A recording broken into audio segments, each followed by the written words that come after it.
without Caitlin Clark, Fever suffered deflating loss to Liberty despite lineup change. Indiana's three-game win streak came to an end Wednesday night at Barclays Center, as the New York Liberty handed the Fever a deflating 98-77 loss. The Fever, who took a step back in their hope of finding some consistency, were also without Caitlin Clark as she suffered another muscle injury Tuesday. Now, 12-11, the Fever will now have 6 days off because of the All-Star break, which is hosted in Indianapolis. Here are 3 observations.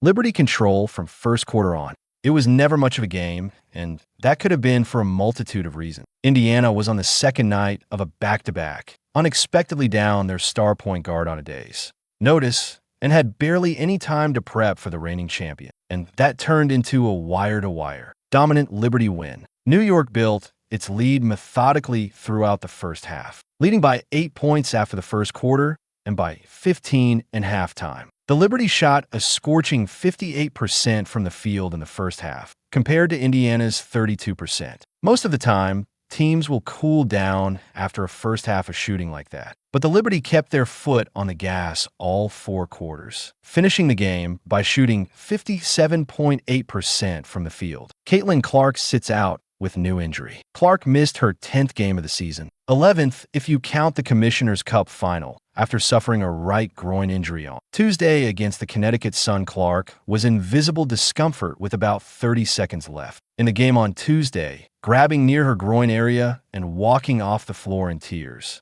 It's her 4th separate muscle injury of the season, which includes 2 quad injuries and a left groin injury. Clark was listed as questionable for the game, but she was downgraded to out after. She got imaging on her groin in New York on Wednesday afternoon. Fever coach Stephanie White still said she considered the MRI to be good news. I consider it good news just because for me, if it's anything that we're talking about day to day, it's always good news for me, White said. The Fever have not specified how long they expect Clark to be out. Indiana has 6 days off for the All-Star break in Indianapolis, then will return to New York on July 22nd for its next game.